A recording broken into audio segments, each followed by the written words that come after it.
All right, let's dive right into one of the most intense moments you'll find in any piece of world literature. We're standing on the brink of a massive, world-changing war in the Bhagavad Gita. And we're going to focus on two specific verses that really capture a moral dilemma that is, believe me, absolutely timeless. This one question, this is what it all boils down to. It's asked by the great warrior Arjuna right when he's at his breaking point. And it raises a problem that we all can understand. When you can clearly see a disaster coming, are you still supposed to walk right into it just because it's your duty? So let's set the scene. Imagine you're on this vast plain, the battlefield of Kurukshetra. Two gigantic armies are facing each other, ready for war. And our hero, the greatest archer in the world, Arjuna, is there to fight for what's rightfully his. But then, he looks across the field and he doesn't see strangers or monsters. He sees his own family. His cousins, his uncles, his beloved teachers, even his old friends. And that's the core of it right there. This isn't about being scared to lose or excited to win. This is a complete and total moral breakdown. His duty, his dharma as a warrior, is screaming at him to fight. But every other part of him, his conscience, is shouting that killing his own relatives is a horrible sin that will just wreck everything. Okay, so now let's get right into the text itself and see exactly how Arjuna lays out his argument to his guide, who happens to be the divine Lord Krishna. We're going to start with the first part of his reasoning, which we find in verse 1.37. Here is that verse in the original Sanskrit. Let's just take a moment to listen to it recited properly. So in this first part, Arjuna points something really critical out about his opponents.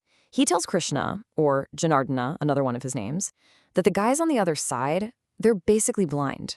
They have no idea how horrible this is, and it's because their minds have been completely clouded by one thing: greed. You know, the Sanskrit words he uses are so specific. He's not just calling them bad guys. He's saying their consciousness, their chetas, has been uphahata. It's been overpowered, totally corrupted by lobha, which is greed. And that, he says, is why they can't see the patakam, the terrible, sinful results of fighting their own friends and family. So Arjuna has made his point. His enemies are morally blind. But now, in the very next verse, 1.38, he pivots. And this is where it gets really powerful. He goes from talking about their blindness to asking a devastating question about his own side's clear vision. And here is that second verse in Sanskrit. Let's have a listen.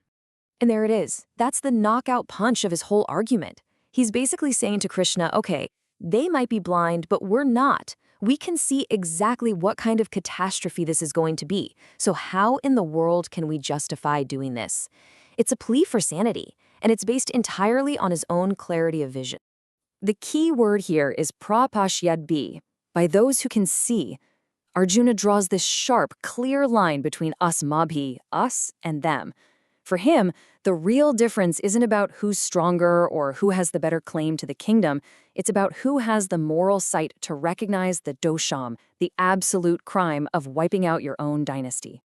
So what is the real conflict here, when you boil it all down? Well, it's a clash that's as old as time itself. The battle between what you're supposed to do, your duty, and what you know will happen as a result, the consequences. Let's unpack that a little. See, as a kshatriya, a warrior, Arjuna has a very clearly defined job. The rules are simple. If a rival challenges you to a fight, you don't back down. You just don't. It's a matter of honor, of social obligation. That's the rule he is expected to follow, no questions asked. But this is where Arjuna makes a fascinating point.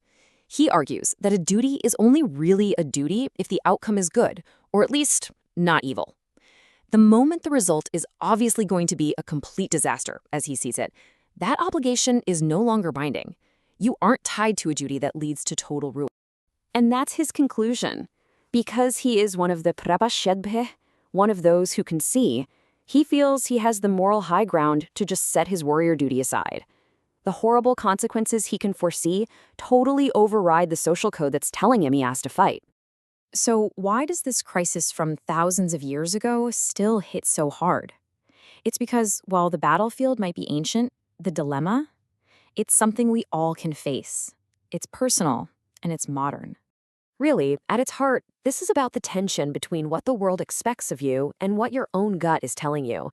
We all face little versions of this, don't we? Pressure at your job to cut a corner, your family expecting you to follow a certain path that just feels wrong. It's that same conflict. And so, Arjuna's question ends up becoming our question. When the rules say one thing, but your own eyes can see the damage it will cause, which one do you listen to? This explainer isn't here to give you the answer, but it's here to frame the question that is really at the center of what it means to be a thinking, moral person. If this explainer gave you some food for thought, please do us a huge favor and like this, share it with someone you think would appreciate it, and subscribe for more deep dives. Thanks so much for watching.